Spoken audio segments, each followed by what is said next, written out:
Good morning, everyone. It's Cameron from Venus Theory, and welcome back to another episode of Morning Coffee with Cameron. This is a special episode by request of my good friend Infamous. His SoundCloud will be linked down in the description below. I highly recommend you go check him out. He's part of my producer collective of pals called Void Call, and he makes some pretty cool stuff, and he's looking to make his own sample packs.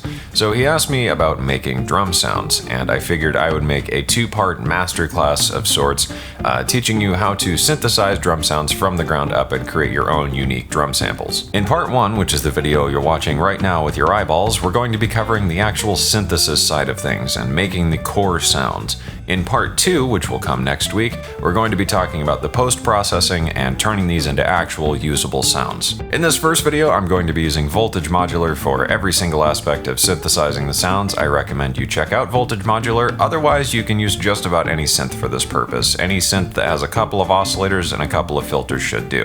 That being said, I do recommend some kind of modular synth thing for this because some of these sounds just work a bit better that way, and it's easier to kind of get visual reference on the exact routing of everything. So whether that's Voltage Modular or Reactor or whatever that's similar, that's kind of the way I would go. Otherwise though, just about any subtractive synth and probably one FM synth would be required to do all of this. A small disclaimer, if you're fairly new to stuff like this or you've never really done anything like this before, I'm going to be throwing a lot of information at you. So I do recommend pausing periodically, taking some notes, and just trying to digest all of this because it's quite a bit of stuff we're going to be running through, and I'm condensing years of practice and knowledge and stuff into like an hour-long video. So do keep that in mind. Feel free to take notes. There's nothing wrong with having to stop and rewind a few times because this can get kind of complicated. So without further ado, let's go ahead and dive into part 1. Alright, welcome to the Drum Synthesis Masterclass. So in these two videos, I'm going to be teaching you from the ground up how to synthesize your own drum sounds. So before we dive into anything here, let's go ahead and take a listen to the final product.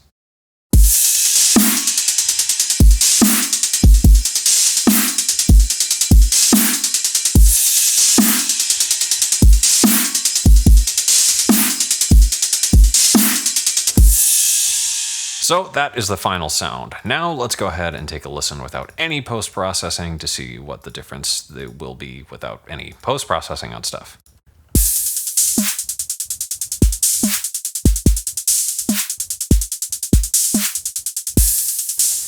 So you can hear there's a tremendous difference that post-processing makes on these sounds.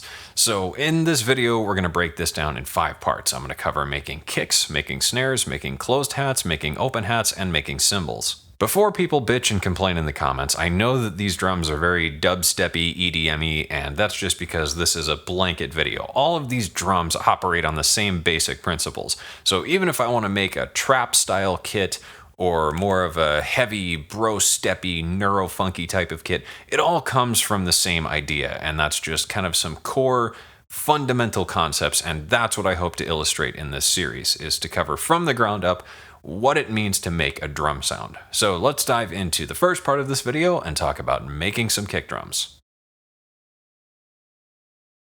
Okay, so kick drums, this guy here. Doesn't sound like much, and this is actually pretty straightforward. Kicks and snares and hi-hats, I guess, as well, are probably the most simple things to synthesize. Cymbals is where things get pretty complicated. So, like I said, we're going to be using Voltage Modular for all of the synthesis aspects of this because, 1, I really like Voltage Modular, and I think you should check it out, but 2, I think a modular synth is a really good way to demonstrate this because it breaks it down kind of block by block what's happening. So, all right, let's go ahead and just break this down. So when it comes to a drum, when you think about it, it's a shell and it's got a skin or cap on it, whatever you want to call it, and you hit that with the thing and that produces a tone or a sound, okay? So when you hit something, that's the transient. This is typically a bit higher pitched than the rest of the drum. And this is the really core principle for a lot of these sounds, kicks, snares, and everything. So that's what this top section is here. This is creating the actual tone drum sound. This bottom section is optional, and this is going to get complicated, but it's pretty straightforward. This section is just used to make the transient and a bit of thump and weight to the sound. So let's go ahead and just disconnect that, and we're going to work through this first section here. So I'm going to go ahead and turn up the opacity of the cables a bit, just so you can see exactly what I'm talking about as things go along. So when it comes to starting off the sound, the first thing you need is an oscillator. So what I've got here is drum oscillator, and this is just outputting a sine wave. That's it. Nothing else is happening here. This is pitched down to 50 hertz, and this is usually the starting point of where I go for kick drums. And you might think 50 hertz is really, really low, and it is, but we're going to add a pitch envelope to sweep from a higher frequency down to 50 hertz, and that's going to create that do, which is what a drum does when you strike it. So without the pitch envelope, all we've got is this. So the first thing you'll notice is this is a very, very short sound, and that's how drums work. They're very quick. They're not long, sustained things unless you're making 808s, or I guess some like ringing partials or whatever, but we'll talk about those later. So this oscillator feeds into an envelope. So in Serum, this is just your envelope or whatever you want to use to do that, because Serum can do a lot of things. Otherwise, just follow along in any other synth. So the decay here, this is set to 220. So we could actually shorten this quite a bit. Typically about 150 is my starting point. And this is in milliseconds, just so you're aware. So we might shorten that even more. Let's do 115. So we've got a nice thumpy little kick. So when it comes to the decay curve, this is important. If I go over this way, over to the right, it's going to decay in kind of an open arc, which sounds really unnatural. And if I set this to the center, which is going to be a linear curve, we'll go ahead and set that like that. And linear meaning just a direct diagonal slope. Still not quite sounding right. So if we go over to the left, this is going to be an exponential curve. It's going to happen very quickly and be over with very quickly. And that's what we want for a drum.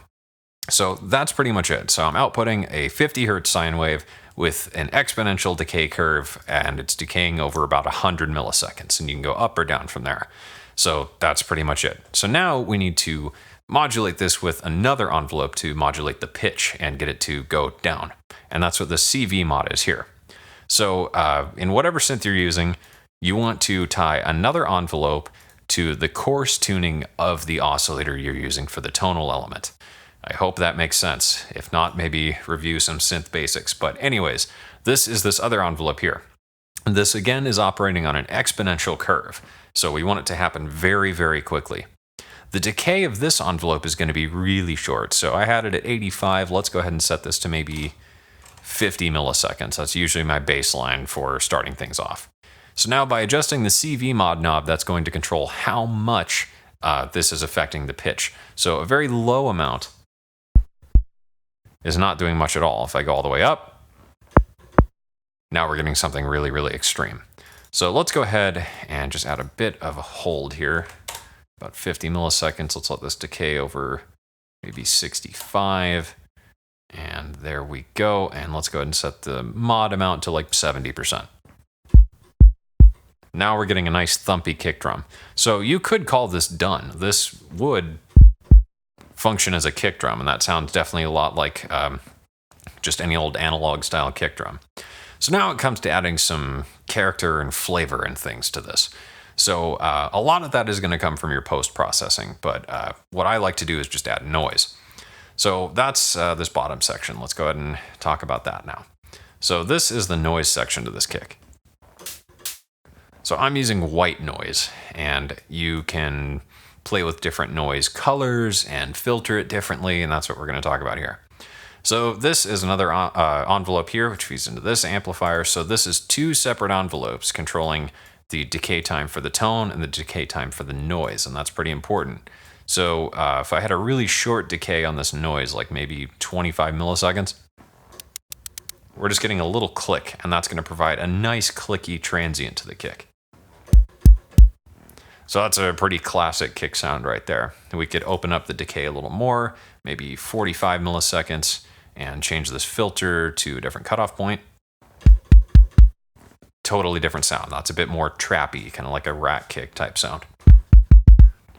So that's pretty much it when it comes to the noise section. It's just about filtering the noise and messing with the cutoff point. In this case, I'm using a bandpass filter at 12 decibels per octave. We could do something at 24 dB per octave, maybe a nice cutoff around 3K and fairly resonant. That gives us a different feel. We could go for a really bright transient up here. And, there's lots of other ways you can shape noise and stuff within a kick drum. So, for example, we could use an envelope, a proper envelope generator, rather than this percussion envelope generator. And what I'm talking about here is just doing something involving attack times. So right now we'd have white noise for 45 milliseconds. Let's move that cutoff up so we can hear it. Okay, and if we up this attack time, ever so slightly, it changes the character quite a bit. So just keep that in mind. And that's a lot of how drum synthesis works, is just really tweaking these envelopes until it is absolutely perfect. And it takes a lot of time, and it's not easy. But once you get it right, it really works. So, we could play with low pass noise on a kick. We could open up that filter more. We're going to need to tie the envelope out to the CV in.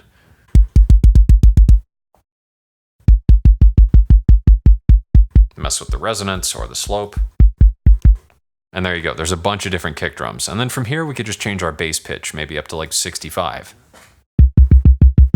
We could change our decay time on our pitch envelope. We could change the decay of the tone. So as you can hear, there's a lot of different colors and versions of this kick we can do. So that's a great way to get a lot of kick drums really, really quickly. So that pretty much covers kick drums. The only other thing I would say is maybe experiment with triangles instead of a sine.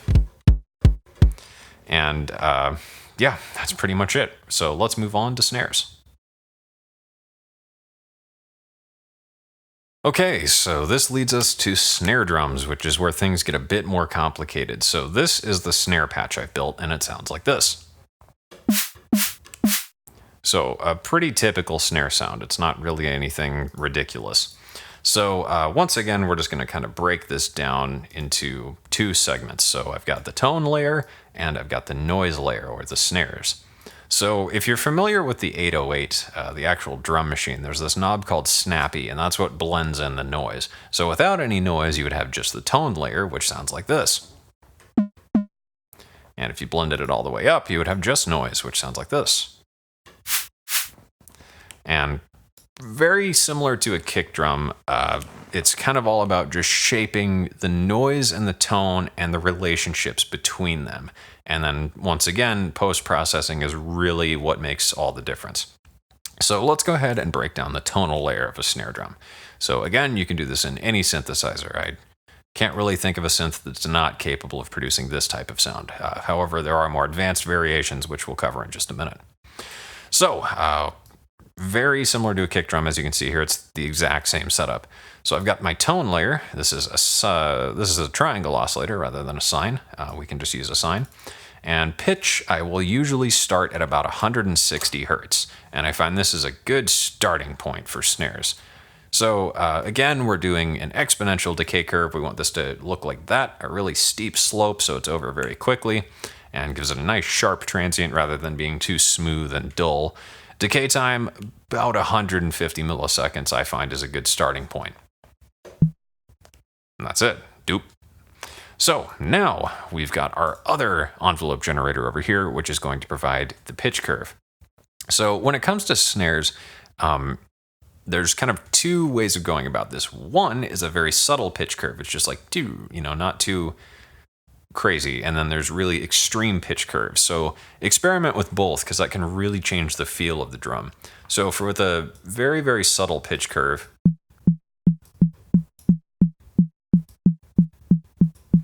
you can hear it sounds more like a drum rather than a straight sine wave. But with a more extreme pitch curve, meaning it's doing it by a larger value,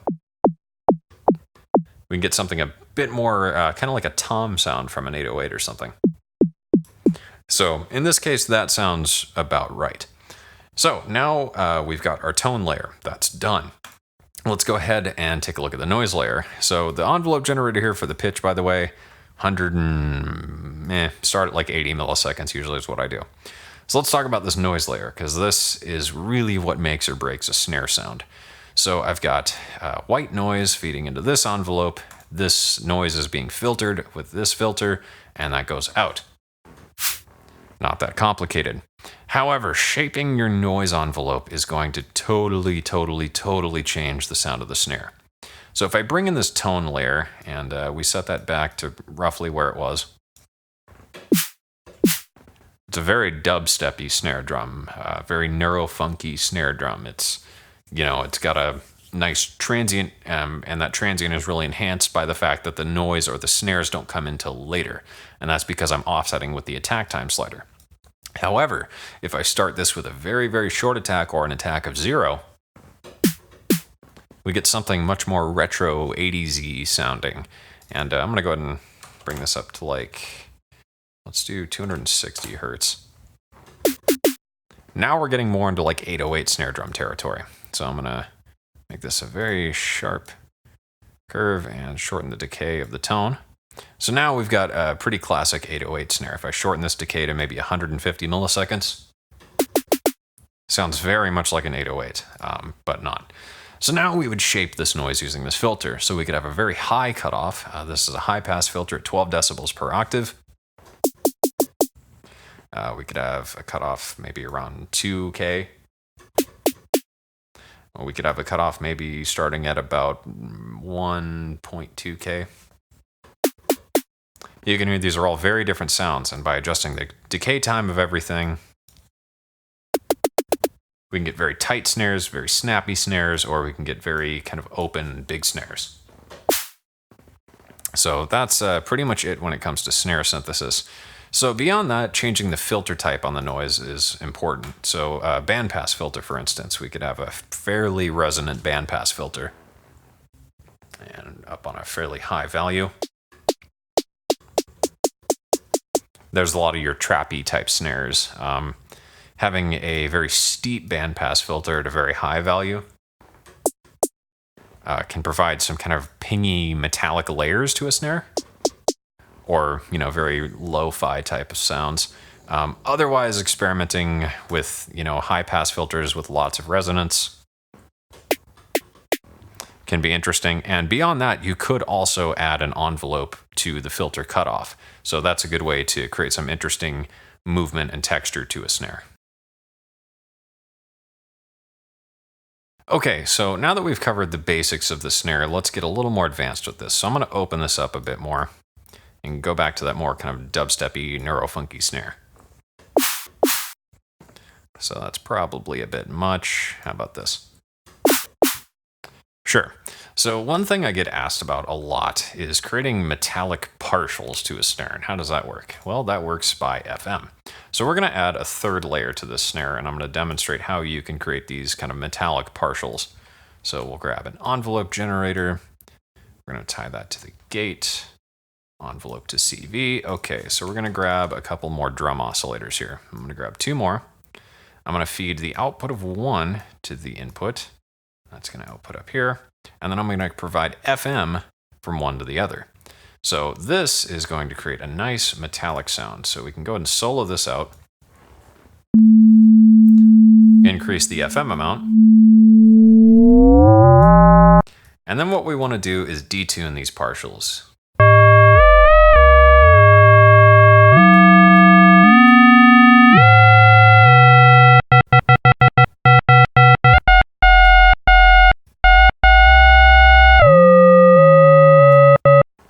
So we're just looking for kind of a really random detuned metal sound, and FM is great for that.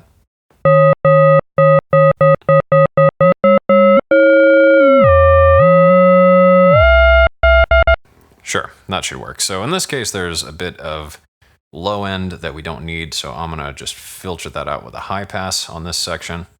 So I'll high pass that around 1000 hertz should work. So now we're going to offset this from the transient by adding some attack time.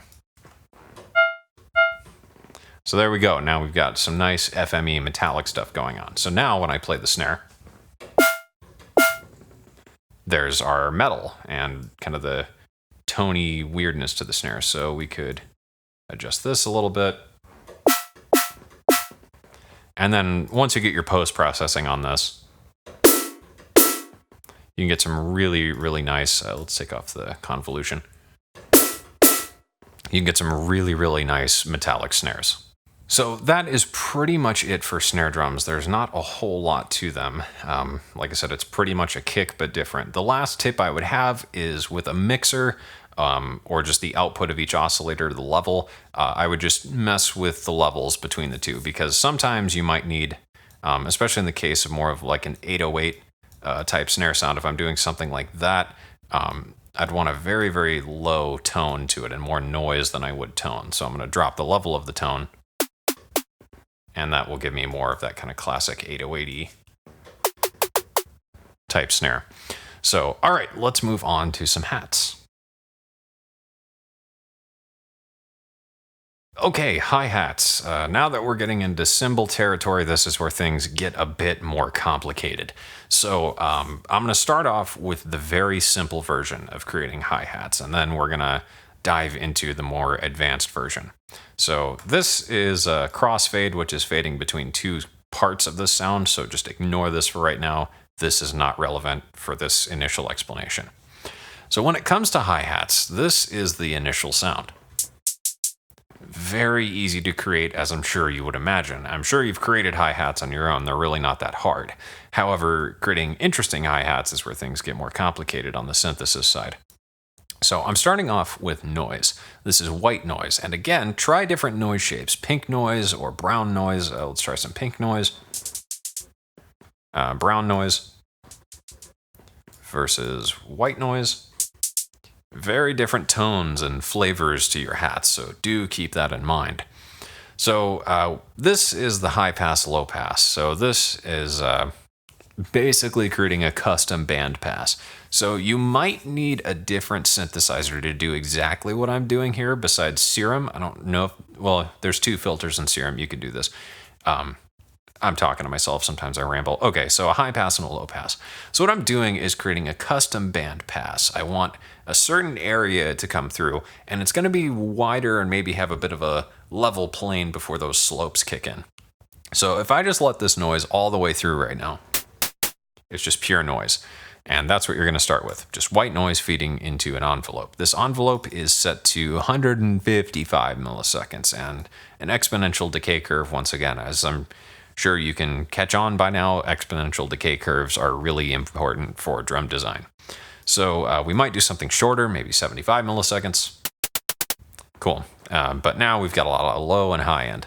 So we can filter out the lows using a high pass, and then we can filter out some of the highs. So your instinct might be just a high pass hat sound when it's created with noise. And there's nothing wrong with that. There's nothing wrong with doing things your own way. And I mean, ultimately, that's what you're doing when you're doing this stuff, is trying to create your own unique sounds. However, do experiment with a low pass, because that can provide very different results. And that sounds more like a kind of classic trappy hat, because this is cutting off at 10,000 hertz. So, you know, this kind of gives it that more grungy lo-fi feel than a perfectly open filter would. So by creating a kind of interesting band passing effect, by creating a pretty close relationship. So this is over the span of like 2-ish thousand hertz that this filter is acting. And then, you know, we could move this up or move it down. Very, very different sounds. And it almost sounds like a pitch down hi-hat, you'll notice, as I adjust these two filter cutoff points, which is interesting and something to play about with. Beyond that, using actual filters, if we went to like a state variable filter, for example, or we did two of these together and just did this, where we put the output into the input, the output of this to the input of this.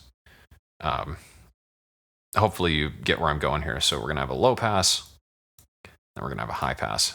The other thing to experiment with is resonance values on these filters.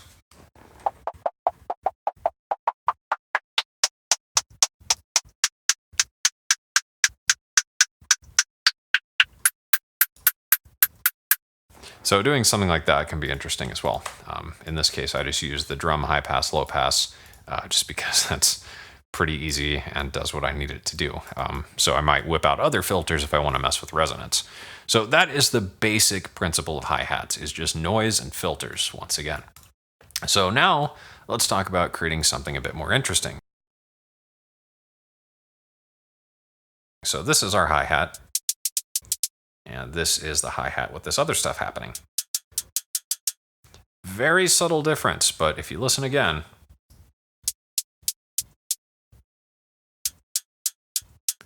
you hear we're starting to get into the more realistic hi-hat territory, and that's because we're doing some FM stuff, which we're borrowing the same concept from snare drums.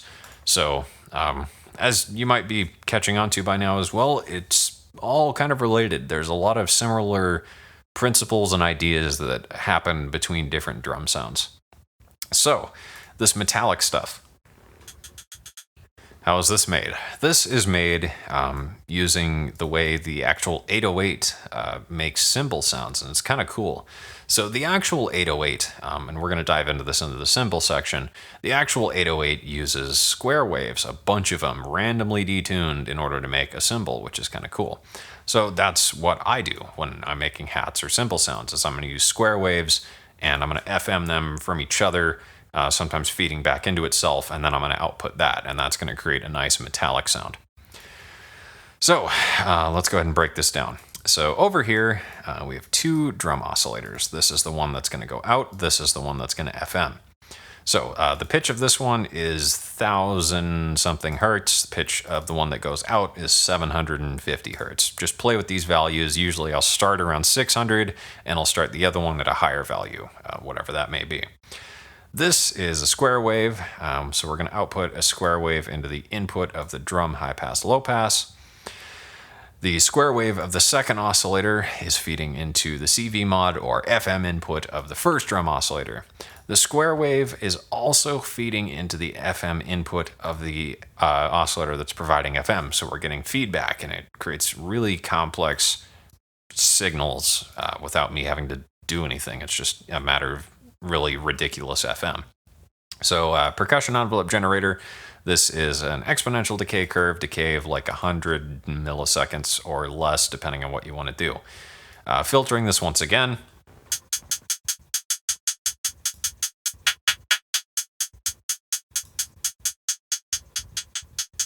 And this is the part of this sound I think is most important to experiment with the filters, because that really will change the tone of the hat.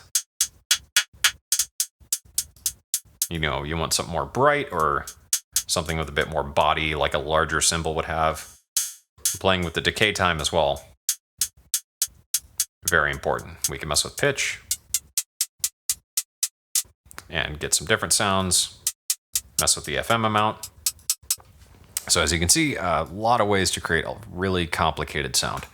So that is pretty much it for closed hi-hats.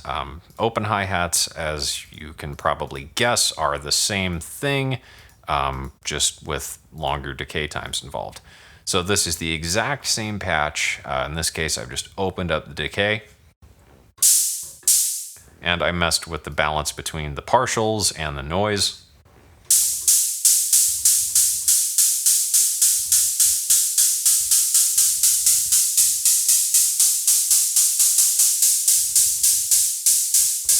Pretty much all there is to it, not that complicated. So it's just a matter of opening up those decay curves just to make them a bit longer, and then maybe slightly altering the FM and stuff like that, just because the kind of character of a cymbal will change slightly when you open it.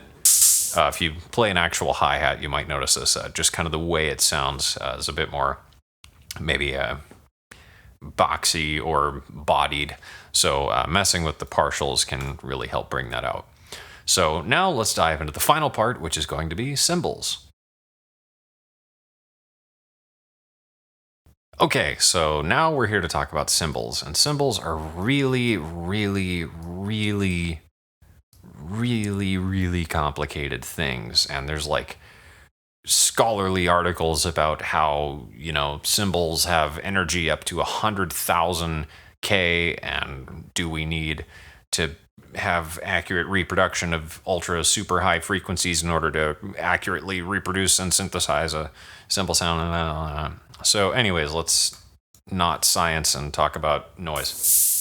So that's pretty much a cymbal sound. It's very, very similar to the hi-hat, but again, we're going to get into those metallic partially things, and that's really where things get interesting and a bit more realistic. So as I mentioned earlier, the actual 808 uses a bunch of square wave oscillators. It's 6 of them, I'm pretty sure. And those feed into each other, those all feed directly into a VCA, and they're all just randomly detuned, and that's what creates the cymbal-y sound. There may be FM involved. I'm not entirely sure. I'd have to look at the service manual again. But anyways, this is what these guys down here are. I don't think we really need to address this section. This is the exact same as hi-hats. It's just noise, filter, envelope, amplifier.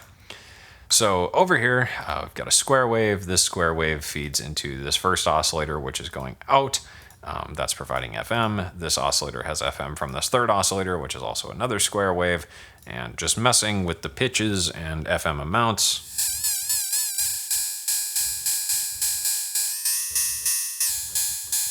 Decay. So if we actually started adding in more of these drum oscillators, let's add in another one.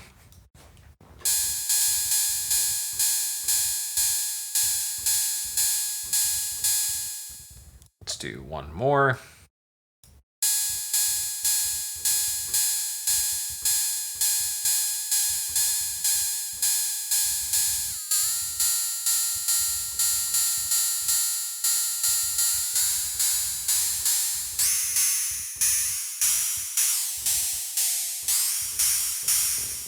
And that is cymbal synthesis in a nutshell. So it's really, really incredibly hard to synthesize realistic cymbals. So that's where this is going to come into play. So let's say that's our cymbal sound. Let's go ahead and get rid of these extra oscillators. We really don't need them. We'll adjust the bounce a bit, open up the decay curve slightly. So let's say that is going to be our cymbal sound. And I'm dropping the amount of the partial output here with the CV amount. That's what that's doing. So by feeding this into this, we get something a bit more realistic, and we're going to talk about that in the next video. So other than that, the only other thing with cymbals, once again, is just playing with like the noise shapes and the cutoff. That can really change kind of the sound of the cymbal between something more gong-ish or something more like a splash cymbal. And then do keep in mind your decay curves and decay time. So if we have a very fast decay on these partials and a very fast decay on this noise layer, and this is a fairly high-pitched partial sound, that sounds more like a little tiny splash cymbal. Whereas if we have a very long decay to these partials and cut this off fairly low, something like this, and maybe drop this to like brown noise and open up the low end a bit more on everything, we get something that's a little bit more like a long gong sound, a very large cymbal. So these are things to keep in mind, and you can read there's a few articles out there, like Sound on Sound has some really good ones on cymbal synthesis and kind of the relationships between your filters and partials and such, and what kind of cymbal that's going to reproduce. So other than that, cymbals are very, very straightforward, and I think that will conclude this initial overview on drum synthesis. So in the next part of this series, we're going to cover taking these sounds and processing them to get them from this to something a little more interesting and usable, which would be this.